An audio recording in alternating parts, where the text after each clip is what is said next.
Assalamualaikum, wahai saudaraku, jangan lupa untuk like, komen, dan subscribe agar tidak ketinggalan kisah-kisah menarik dan penuh pelajaran lainnya. Ketika tiga aktivis vokal, Ray Suryo, Rismon, dan Dr. Tifa, dengan lantang menuduh mantan pejabat Mulyono menggunakan ijazah palsu, publik terpecah dan kegaduhan melanda. Namun, setelah penyelidikan mendalam menyatakan ijazah Mulyono asli, bumerang pun berbalik. Ketiga aktivis itu ditangkap, mengakui kesalahan, dan meminta maaf kepada Mulyono serta seluruh rakyat Indonesia. Kisah ini mengungkap bahaya tuduhan tak berdasar di era digital dan pentingnya verifikasi informasi. Langsung saja kita simak ceritanya. Disclaimer: cerita ini hanyalah fiksi belaka, tidak benar adanya, karena pada dasarnya cerita ini bertujuan untuk memberikan hiburan dan pesan moral, sebuah renungan dan pelajaran hidup. Di tengah hiruk-pikuk media sosial dan berita daring, nama Mulyono, seorang mantan pejabat tinggi yang kini dikenal sebagai sosok berpengaruh di berbagai sektor, kembali mencuat. Kali ini bukan karena prestasinya, melainkan karena sebuah tuduhan serius yang dilayangkan oleh tiga aktivis vokal, Ray Suryo, seorang pakar telematika yang kerap mengomentari isu-isu publik, Rismon, seorang advokat dan pegiat hukum yang sering menyuarakan ketidakadilan, dan Dr. Tifa, seorang akademisi dan kritikus sosial yang dikenal tajam dalam menganalisis berbagai fenomena. Mereka bertiga secara lantang menuduh Mulyono menggunakan ijazah palsu, sebuah isu yang sontak menjadi bola salju liar di tengah masyarakat. Tuduhan ini bermula dari unggahan Dr. Tifa di akun media sosialnya, yang kemudian diikuti oleh analisis-analisis yang disampaikan Ray Suryo dan Rismon dalam berbagai platform. Ray Suryo dengan keahliannya di bidang telematika, mencoba menganalisis keaslian dokumen-dokumen yang mereka klaim sebagai bukti. Ia menyoroti perbedaan font, format penulisan, hingga kejanggalan pada tanda tangan yang tertera di ijazah Mulyono yang beredar di publik. Sementara itu, Rismon dengan latar belakang hukumnya, secara agresif mendesak pihak berwenang untuk segera mengusut tuntas dugaan pemalsuan ini. Ia berpendapat bahwa jika tuduhan ini benar, maka Mulyono telah melakukan kejahatan serius yang merugikan negara dan mencoreng integritas sistem pendidikan. Dr. Tifa, dengan retorikanya yang membakar semangat, mengklaim bahwa kasus ini adalah contoh nyata dari bobroknya moral elit pejabat di Indonesia. Ia menyerukan kepada masyarakat untuk menuntut kebenaran dan keadilan, agar tidak ada lagi pejabat yang bisa menyalahgunakan posisi dan kepercayaan publik dengan modal ijazah palsu. Publik terpecah belah. Ada yang langsung percaya dengan tuduhan ketiga aktivis tersebut, mengingat rekam jejak mereka yang sering membongkar kasus-kasus kontroversial. Mereka merasa geram dan menuntut agar Mulyono segera dicopot dari jabatan-jabatannya saat ini, serta diproses secara hukum. Namun, tidak sedikit pula yang meragukan tuduhan tersebut dan meminta agar proses hukum berjalan dengan adil. Mulyono sendiri, awalnya memilih diam. Ia tidak memberikan tanggapan langsung terhadap tuduhan-tuduhan yang dilayangkan kepadanya, yang justru semakin memanaskan suasana. Spekulasi liar pun bermunculan, mulai dari teori konspirasi hingga dugaan adanya motif politik di balik tuduhan ini. Media massa, baik cetak maupun elektronik, ramai memberitakan kasus ini. Acara-acara talk show mengundang para pakar dan tokoh masyarakat untuk membahas keaslian ijazah Mulyono. Opini publik terbelah menjadi dua kubu, pro dan kontra terhadap Mulyono, dan suasana semakin memanas. Mulyono, yang tadinya dikenal sebagai sosok tenang dan berwibawa, kini harus menghadapi gelombang badai tuduhan yang mengancam reputasi dan karirnya. Setiap langkah dan tindakannya menjadi sorotan tajam. Para pendukungnya mencoba membela dengan berbagai argumen, namun suara mereka tenggelam oleh derasnya kritik dan kecaman yang digulirkan oleh Ray Suryo, Rismon, dan Dr. Tifa, serta para pengikut mereka di media sosial. Tagar-tagar terkait ijazah palsu Mulyono menduduki trending topik di berbagai platform. Diskusi-diskusi daring penuh dengan perdebatan sengit, saling serang argumen, dan bahkan cacian. Kepercayaan masyarakat terhadap figur publik semakin terkikis, dan tuntutan untuk transparansi dan akuntabilitas menjadi semakin kuat. Pemerintah dan lembaga terkait mulai merasakan tekanan dari publik. Desakan untuk segera melakukan penyelidikan dan memberikan klarifikasi menjadi tak terhindarkan. Pihak kepolisian dan Kementerian Pendidikan, Kebudayaan, Riset, dan Teknologi, Kemendikbudristek, menyatakan akan segera menindaklanjuti laporan dan tuduhan yang beredar. Namun, proses ini membutuhkan waktu, dan selama itu, nama Mulyono terus menjadi bulan-bulanan. Kisah ini menjadi peringatan bagi setiap individu, terutama tokoh publik, bahwa di era digital ini, informasi dapat menyebar dengan sangat cepat, dan sebuah tuduhan, meskipun belum terbukti, dapat dengan mudah merusak reputasi yang telah dibangun bertahun-tahun. Pada akhirnya, semua mata tertuju pada kebenaran yang akan terungkap, apakah Mulyono benar-benar bersalah ataukah ia adalah korban dari fitnah keji. Ketiga aktivis, Rai Suryo, Rismon, dan Dr. Tifa, merasa yakin bahwa mereka berada di jalur yang benar, membela keadilan dan kebenaran.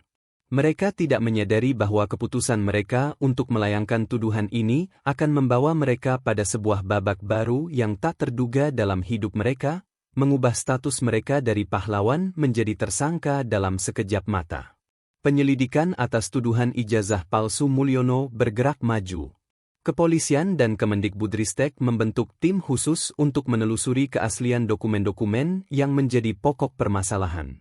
Proses ini tidak mudah, mengingat Mulyono adalah mantan pejabat dengan rekam jejak panjang, dan dokumen-dokumen pendidikannya berasal dari puluhan tahun yang lalu.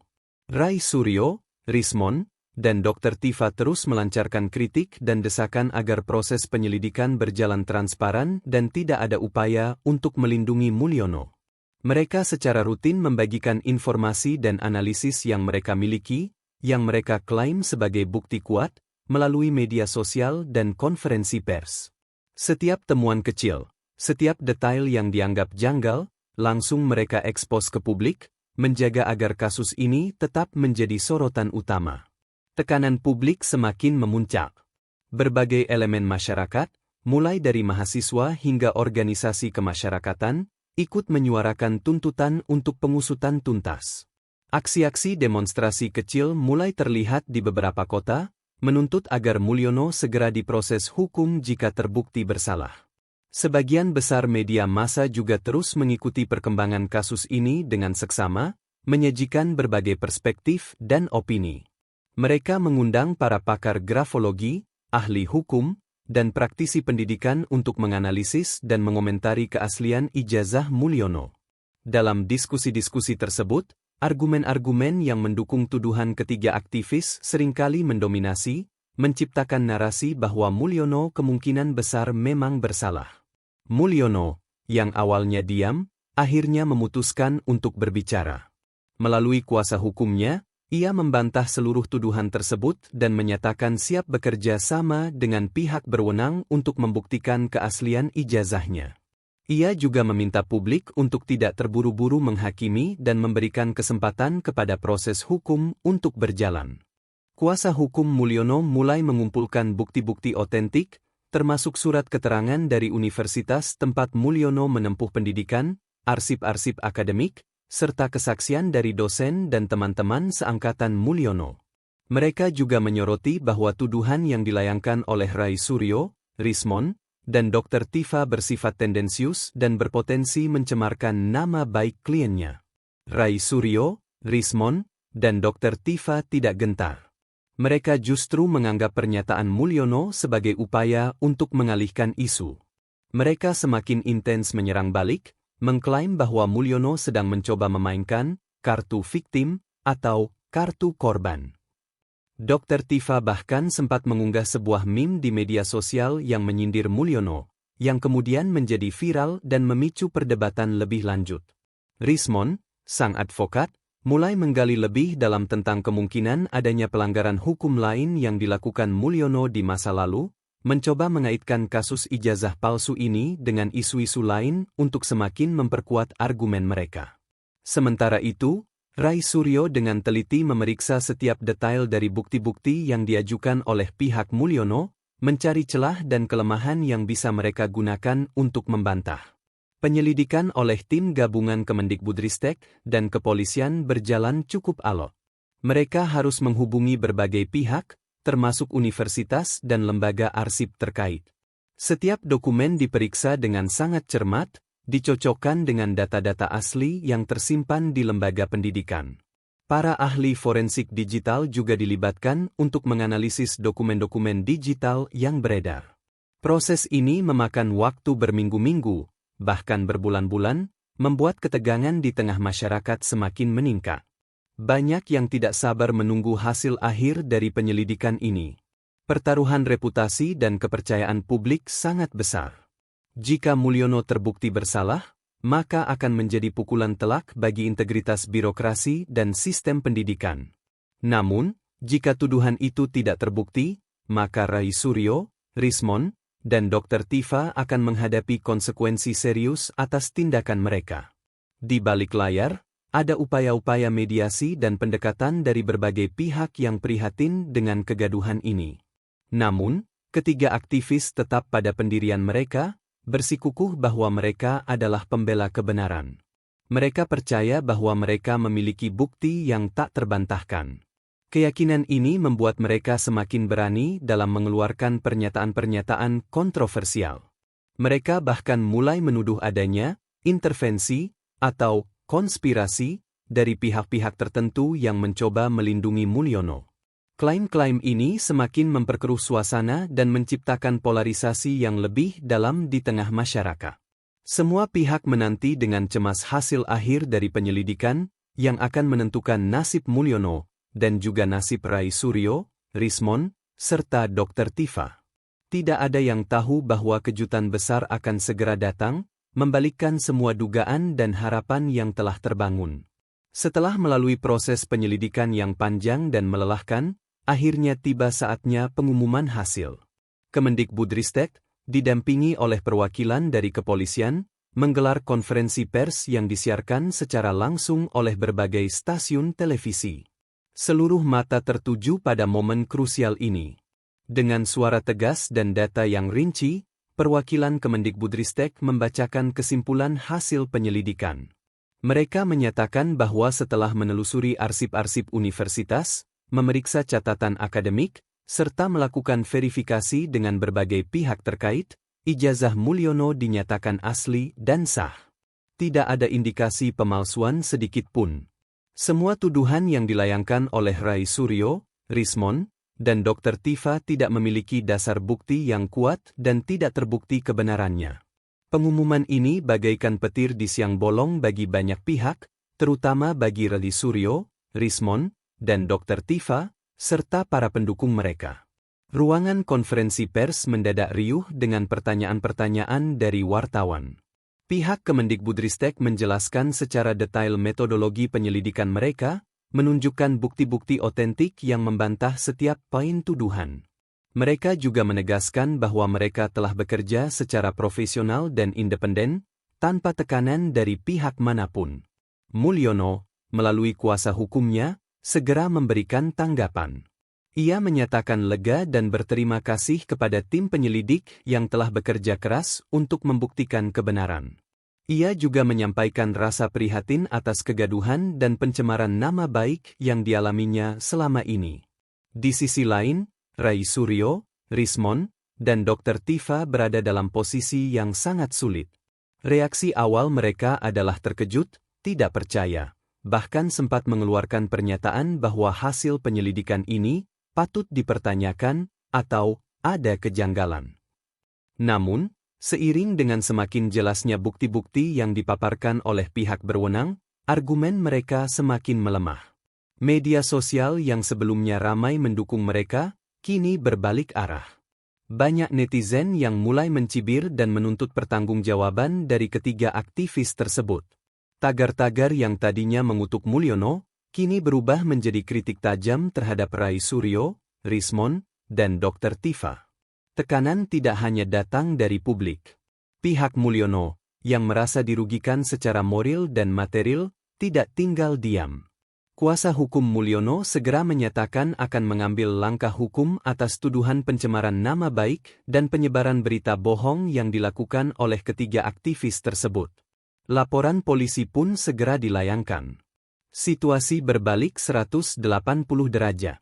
Dari yang tadinya pemburu keadilan, kini Rayi Suryo, Rismon, dan Dr. Tifa menjadi yang diburu oleh hukum. Dalam waktu singkat, panggilan pemeriksaan dari kepolisian tiba di tangan Rayi Suryo, Rismon, dan Dr. Tifa. Mereka dipanggil sebagai saksi terlebih dahulu, namun dengan indikasi kuat bahwa status mereka akan segera berubah menjadi tersangka. Suasana di antara mereka bertiga menjadi tegang. Mereka mulai menyadari bahwa kegagalan mereka dalam memverifikasi informasi secara cermat telah membawa mereka ke dalam jurang masalah yang sangat serius. Dari seorang kritikus yang vokal, Rayi Suryo mulai menjadi pendiam. Rismon, yang biasanya lantang, kini terlihat murung. Dr. Tifa, yang dikenal dengan retorikanya yang berapi-api, kehilangan semangatnya. Kasus ini menjadi pelajaran berharga bagi banyak pihak. Bahwa dalam menyuarakan pendapat dan tuduhan, diperlukan kehati-hatian dan dasar bukti yang kuat. Kekuatan media sosial dan kecepatan penyebaran informasi dapat menjadi pedang bermata dua. Di satu sisi, ia dapat menjadi alat untuk membongkar kebenaran dan melawan ketidakadilan. Namun di sisi lain, jika disalahgunakan, ia dapat menjadi alat untuk menyebarkan fitnah dan merusak reputasi seseorang. Masyarakat pun mulai belajar untuk lebih kritis dalam menyaring informasi dan tidak mudah percaya pada tuduhan yang belum terverifikasi. Pukulan balik ini terasa sangat menyakitkan bagi Rayi Suryo, Rismon, dan Dr. Tifa. Mereka harus menghadapi konsekuensi dari tindakan mereka, yang bukan hanya ancaman hukum, tetapi juga hilangnya kepercayaan publik yang selama ini mereka bangun. Dari pahlawan di mata sebagian orang, mereka kini dicap sebagai penyebar hoaks. Nasib mereka kini berada di ujung tanduk, menunggu keputusan hukum yang akan menentukan masa depan mereka. Mereka tidak lagi bisa bersembunyi di balik dalih, kebebasan berpendapat, atau mengkritik demi kebaikan. Kebenaran telah terungkap, dan kini saatnya mereka menghadapi konsekuensi dari kesalahan fatal yang telah mereka perbuat. Setelah serangkaian pemeriksaan yang intensif, status Rayi Suryo, Rismon, dan Dr. Tifa resmi dinaikkan menjadi tersangka. Berdasarkan bukti-bukti yang dikumpulkan oleh penyidik, mereka diduga melanggar pasal 27 ayat 3 Undang-Undang Informasi dan Transaksi Elektronik, IT, tentang pencemaran nama baik dan pasal 14 Undang-Undang Nomor 1 Tahun 1946 tentang Peraturan Hukum Pidana terkait penyebaran berita bohong yang dapat menimbulkan keonaran. Surat perintah penangkapan pun dikeluarkan. Pagi itu, suasana kediaman Rayi Suryo, Rismon, dan Dr. Tifa berbeda dari biasanya. Petugas kepolisian mendatangi rumah mereka satu persatu. Penangkapan berlangsung dengan tenang, namun penuh ketegangan. Mereka bertiga dibawa ke kantor polisi untuk proses penyidikan lebih lanjut. Kabar penangkapan ini sontak menjadi berita utama di seluruh media. Masyarakat kembali heboh, namun kali ini dengan narasi yang berbeda. Dari simpati terhadap Mulyono, kini perhatian beralih kepada nasib ketiga aktivis tersebut. Di ruang pemeriksaan, Rayi Suryo, Rismon, dan Dr. Tifa dihadapkan pada bukti-bukti kuat yang memberatkan mereka. Penyidik menunjukkan hasil verifikasi ijazah Mulyono yang sudah dinyatakan asli, serta berbagai tangkapan layar dan rekaman pernyataan mereka yang berisi tuduhan-tuduhan yang tidak terbukti. Mereka juga dihadapkan pada kesaksian dari berbagai pihak yang telah dirugikan oleh ulah mereka. Awalnya, mereka masih mencoba untuk bertahan dengan argumen-argumen lama. Rayi Suryo mencoba menjelaskan analisis telematikanya, Rismon mencoba memutarbalikkan fakta hukum, dan Dr. Tifa mencoba membenarkan tindakan mereka sebagai bagian dari kritik sosial. Namun, di bawah tekanan bukti-bukti yang tak terbantahkan dan proses interogasi yang ketat, benteng pertahanan mereka mulai runtuh. Mereka mulai menyadari bahwa mereka telah salah besar. Keyakinan mereka yang membabi buta akan kebenaran tuduhan mereka telah membawa mereka pada kehancuran. Dalam proses penyidikan yang melelahkan, satu persatu dari mereka mulai mengakui kesalahan mereka. Dr. Tifa menjadi yang pertama mengakui. Dengan suara yang bergetar, ia mengakui bahwa ia terlalu terburu-buru dalam menyebarkan informasi tanpa melakukan verifikasi yang mendalam. Ia mengaku terprovokasi oleh informasi yang beredar di media sosial dan merasa memiliki tanggung jawab sebagai seorang kritikus untuk menyuarakan apa yang ia anggap sebagai ketidakadilan.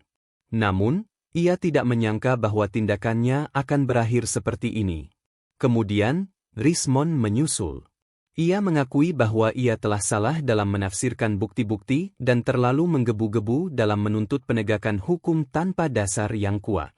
Ia mengaku bahwa semangatnya untuk membela kebenaran telah membutakan dirinya dari objektivitas. Ia menyesali bahwa ia telah menggunakan profesinya sebagai advokat untuk menyebarkan tuduhan yang tidak benar. Terakhir, Rai Suryo, dengan wajah tertunduk, akhirnya mengakui kesalahannya. Ia menyatakan bahwa analisis telematikanya tidak sempurna dan ada celah yang tidak ia perhatikan.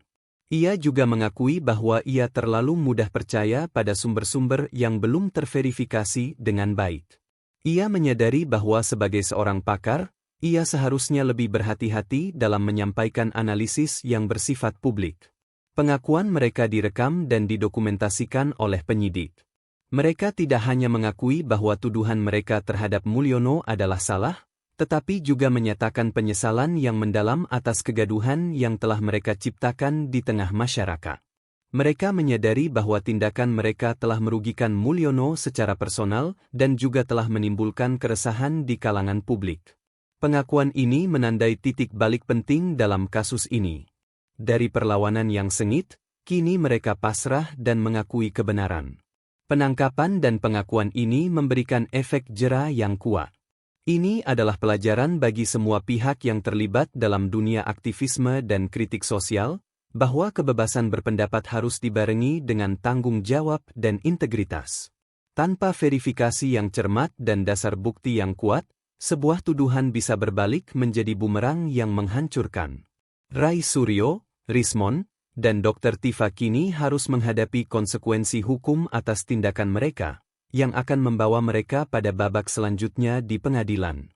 Mereka yang tadinya dianggap sebagai pahlawan pembela rakyat, kini harus menghadapi kenyataan pahit sebagai tersangka yang telah menyesatkan publik. Di hadapan media dan publik, Rai Suryo, Rismond, dan Dr. Tifa akhirnya menyampaikan permohonan maaf secara terbuka. Dengan wajah menyesal dan suara yang penuh penyesalan, mereka mengakui sepenuhnya bahwa tuduhan mereka terhadap Mulyono terkait ijazah palsu adalah keliru dan tidak berdasar. Konferensi pers tersebut disiarkan secara luas, menjadi tontonan yang disorot oleh seluruh lapisan masyarakat. Rai Suryo, sebagai sosok yang dianggap memiliki pengaruh dalam analisis informasi, pertama kali berbicara. Ia dengan jelas menyatakan bahwa analisis telematikanya terhadap dokumen ijazah Mulyono tidak akurat dan memiliki kekeliruan fatal. Saya telah melakukan kesalahan besar dalam menyebarkan informasi yang tidak terverifikasi dengan baik. Sebagai seorang yang seringkali menjadi rujukan publik, saya seharusnya lebih berhati-hati. Saya meminta maaf yang sebesar-besarnya kepada Bapak Mulyono dan seluruh rakyat Indonesia atas kegaduhan yang telah saya ciptakan, ujarnya dengan nada yang tulus. Selanjutnya, Rismond, sang advokat, menyampaikan permohonan maafnya. Ia mengakui bahwa ia terlalu bersemangat dalam menuntut keadilan tanpa memastikan dasar hukum yang kuat. Sebagai seorang penegak hukum, saya seharusnya menjunjung tinggi prinsip praduga tak bersalah dan tidak terburu-buru menghakimi. Saya mengakui bahwa saya telah salah dalam menafsirkan bukti-bukti dan menyebabkan kerugian besar bagi Bapak Mulyono. Saya memohon maaf atas tindakan saya yang telah menyebarkan tuduhan tidak benar dan membuat masyarakat resah, kata Rismond dengan nada menyesal. Terakhir, Dr. Tifa, yang dikenal dengan gaya bicaranya yang lugas, tidak mampu menyembunyikan kesedihannya. Saya terlalu emosional dalam menyikapi isu ini dan terburu-buru dalam menyuarakan dugaan tanpa verifikasi yang mendalam. Saya mengakui kesalahan saya yang telah menyebarkan hoaks dan mencemarkan nama baik Bapak Mulyono. Saya benar-benar menyesali tindakan saya dan memohon maaf kepada Bapak Mulyono, keluarga, dan seluruh masyarakat yang telah terganggu oleh ulah saya. Semoga kejadian ini menjadi pelajaran bagi kita semua, ucap Dr. Tifa sambil menahan tangis. Permohonan maaf mereka diterima dengan beragam reaksi dari publik. Ada yang menghargai keberanian mereka untuk mengakui kesalahan, namun tidak sedikit pula yang masih merasa kecewa dan marah atas kegaduhan yang telah terjadi. Mulyono sendiri, melalui kuasa hukumnya, menyatakan akan mempertimbangkan permohonan maaf tersebut. Namun, ia juga menegaskan bahwa proses hukum akan tetap berjalan sebagai pelajaran bagi semua pihak. Ia berharap agar kejadian ini tidak terulang kembali di masa depan.